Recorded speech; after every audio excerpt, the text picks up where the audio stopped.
आज मैंने बनाई है बिरयानी, सुबह ही उठ के बना ली थी। और बाहर मौसम देखें, कुछ ऐसा बना हुआ है। आज काफ़ी ठंडा मौसम है। जो पीछे गर्मी चल रही थी ना, उसकी निस्बत तो एयर कंडीशन लग चुका है आसमान पर। बस अभी अपना दोपहर का खाना खाती हूँ, उसके बाद नमाज अदा करूँगी, फिर देखूँगी। मेरा कहीं जाने को दिल कर रहा है, रुबीना से पूछती हूँ अगर जाती है मेरे साथ तो, क्योंकि बाकी सब तो चले गए हैं। फिर मैं और रुबीना भी निकलते हैं कि सैर करके आते हैं। कटिंग करवाया हो? मुझे क्या पता, आपके साथ नहीं गया? में आया था वापस मुड़ के। अम्मी के साथ फिर चला गया होगा, बोल करके पूछ लो। अच्छा। अभी भी आगे से बढ़े सुल्तान, बड़े नहीं ना, बहुत काटे किए उसने। इधर देखो सीधा मेरी तरफ। मैंने कहा था बिल्कुल छोटे छोटे 1/2 इंच के बाल रखवाने हैं। नहीं चलो अब जाओ जाके, नजर ही नहीं आने दे। अब जाके शावर लो। सुल्तान मेरे लिए आइसक्रीम लेके आए और साथ में ना ये वाली कैंडी लेके आया। ये कौन सी है? Mega butter. हाँ, ये क्या हुआ? छोटा है, वो बात मेरी नहीं सुनता है। वहाँ पे जब बढ़ गया तो मैं क्या करूँ वहाँ पे? वो वाली चप्पलों में से पाँव बाहर निकलते हैं, अब ये वाली उठा कर ले आए। पहन के दिखाओ मुझे अभी पता चलेगा पाँव निकलते हैं या नहीं निकलते।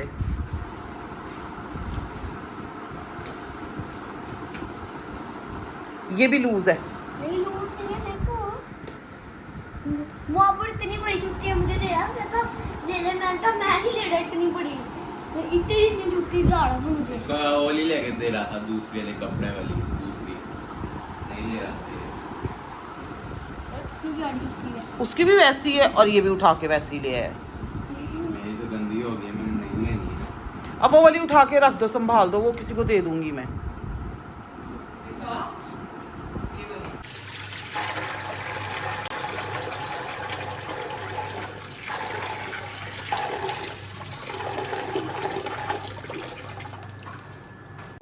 अस्सलामुअलैकुम, वेलकम टू माय चैनल। कैसे हैं आप सब? उम्मीद करती हूँ खैरियत से होंगे, जहाँ होंगे हिफ्ज़ मान के साथ होंगे। पता आजकल मैं व्लॉग ऐसे डाल रही हूँ जैसे मैं खुद पर एहसान कर रही हूँ।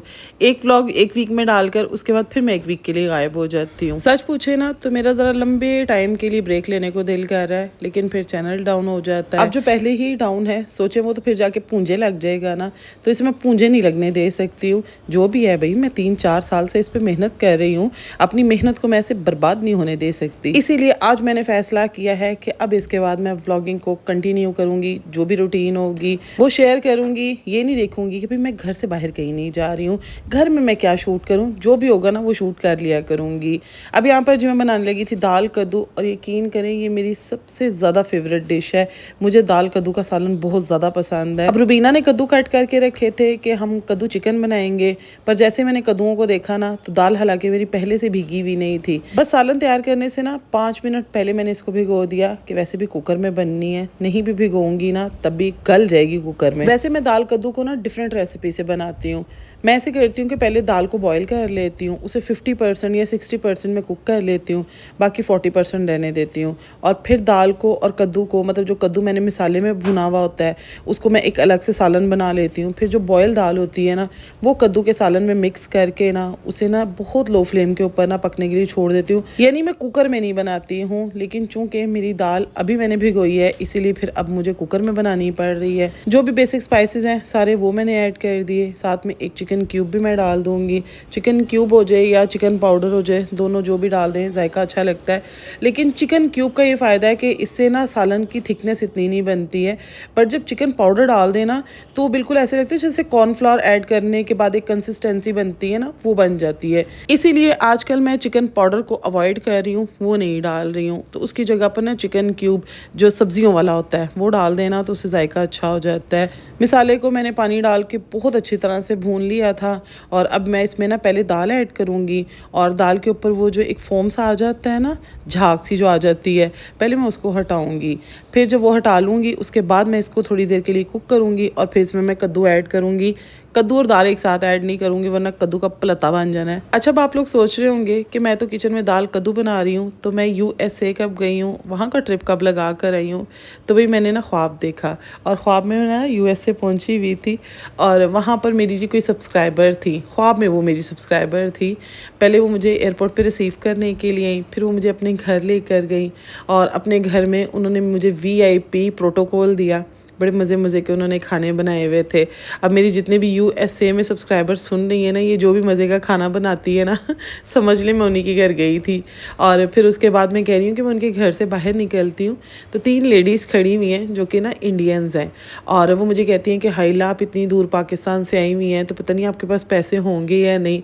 तो उनमें से ना एक खातून ना अपना मंगलसूत्र उतार के मुझे कहती हैं कि तुम ना ये ले लो और इसको ना सेल करके इसके पैसों से ना शॉपिंग कर लो। कुछ इस तरह की बात वो मुझे करती हैं। तो मैं कहती हूँ कि मैं उन्हें भी गले लगाती हूँ। मैं कहती हूँ हाय मुझे नहीं आपकी ये चीज़ चाहिए, मेरे पास ना पैसे हैं और मुझे कोई शॉपिंग भी नहीं करनी है क्योंकि मुझे इतना ना लगेज अलाउ नहीं है। ख्वाब में भी चेक करें, मुझे लगेज की टेंशन पड़ी हुई है। तो मैं कह रही मुझे इतना लगेज अलाउ नहीं है और जो चीज़ें मैंने लेनी थी वो मैं ऑलरेडी ले चुकी हुई हूँ। तो वो मुझे कहती हैं कि बस यहाँ से ना कुछ ही फासले पर ना ताजमहल भी है, तो ऐसा करते हैं कि मैं ना आपको ताजमहल लेकर चलती हूँ और जो यहाँ का होटल है एक ताज, मतलब अब ये सोचें कि कहाँ से कहाँ लिंक बनते जा रहे थे मेरे ख्वाब में कि हम ताज होटल भी जाते हैं और ताज होटल जो कि मैंने कभी वीडियोस में भी नहीं देखा था वो वहाँ पर मुझे लेकर गई। अच्छा, जब मैंने ख्वाब पूरा देखा और सुबह मैं उठी पहले तो मुझे हंसी आ रही थी बहुत ज़्यादा कि भाई मैं रात में ना USA और इंडिया सारा घूम कर आ गई और ताज होटल भी देख लिया। फिर उसके बाद जाकर मैंने यूट्यूब पर ना ताज होटल निकाल कर देखा कि भाई ये कहाँ पर एग्जिस्ट करता है और ये कैसा है। तो भाई वो बड़ा कोई VIP किस्म का होटल है। पता ख्वाब में मैं USA तक तो चली गई लेकिन USA में मैंने किसी जगह को विजिट ही नहीं किया। मतलब जो भी थी सब्सक्राइबर उनके घर तक गई हूँ, बाहर निकली तो इंडिया पहुँच गई और इंडिया से फिर मैं ताज होटल चली गई। बस USA को मैंने घूम नहीं सकी। अब मैं बगैर वीज़ा के, बगैर पासपोर्ट के, बगैर टिकट के, बगैर पैसे लगाए USA पहुँच गई। अब इस तरह के फ्री के ख्वाब मुझे आते रहें तो बाकी कंट्रीज़ भी मैं विज़िट कर लूँगी। बस सऊदीया जो है वो उसमें मैं ख्वाब में ना जाऊँ, वहाँ पर अल्लाह मुझे हकीकत में लेकर जाए और मैं ख़ुद जाके वहाँ पर उम्रा अदा करूँ, हज अदा करूँ। ये मेरी बहुत बड़ी ख्वाहिश है। बाकी कंट्रीज़ अगर मैं ख्वाब में भी घूम लूँगी ना तो कोई मसला नहीं है। मुझे दुख नहीं होगा इस बात का कि लो मैंने ख्वाब में क्यों देखा, मैं रियल में क्यों नहीं जा सकी। लेकिन सऊदीया में रियल में जाना चाहती हूँ। ये वैसे कभी आप लोगों को इस तरह के ख्वाब आए हैं कि आप अपने बेड पर सो रहे हैं और किसी दूसरी कंट्री में पहुँचे हुए हैं? कॉमेंट सेक्शन में बताइएगा। अभी मैं ना कपड़े प्रेस कर रही हूँ और हमारे मोहल्ले की जो लेडीज है ना, लेडीज वो फ्रूट्स ख़रीद रही हैं। ये हमारे मोहल्ले की लेडीज सारी, जैसे पापा आता है हमारी गली में 45 ईयर्स से आ रहा है। मैं क्या आपके पैदा होते ही आना स्टार्ट हो गए थे?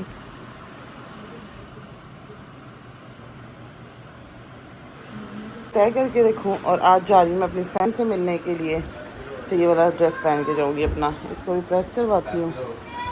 मेरा पर्स लेकर आओ।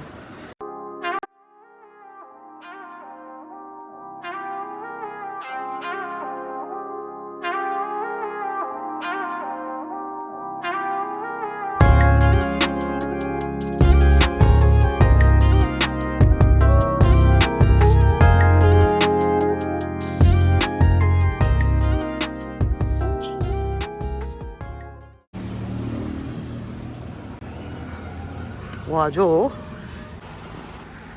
इसको देखेंगे हमें वेलकम करने आया है। इधर आओ।